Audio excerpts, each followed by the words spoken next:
Memasuki masa tenang jelang pemilu 2024, segala pihak terkait mulai bersinergi untuk mengawal masa tenang hingga hari pemilihan umum berlangsung. Hal ini tercermin dalam koordinasi persiapan pemungutan suara pemilu 2024 yang diselenggarakan KPU Bawaslu Buleleng di hari pertama masa tenang.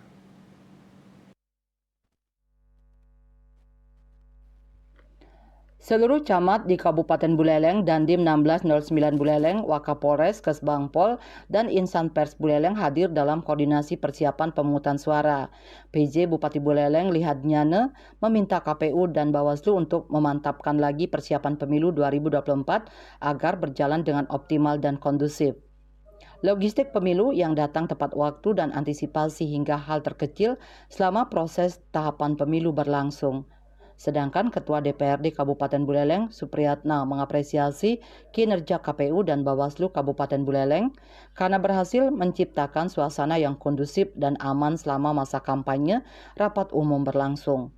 Buleleng yang sebelumnya menjadi zona merah dalam pemilu sebelumnya kini berjalan aman dan tenang.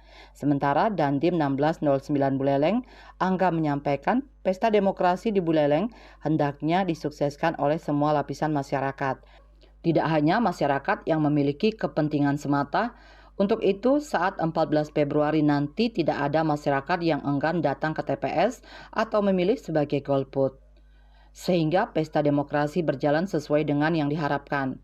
Komisioner Bawaslu Provinsi Bali Ketut Aryani masih menyoroti keberadaan APK di wilayah Buleleng di masa tenang, khususnya APK yang difasilitasi oleh KPU agar segera diturunkan pada masa tenang ini, sementara Ketua Bawaslu Buleleng Carnawirata memastikan semua jajaran Bawaslu sudah melakukan pengawasan dalam setiap tahapan pemilu. Yasri Yuli, Bali TV.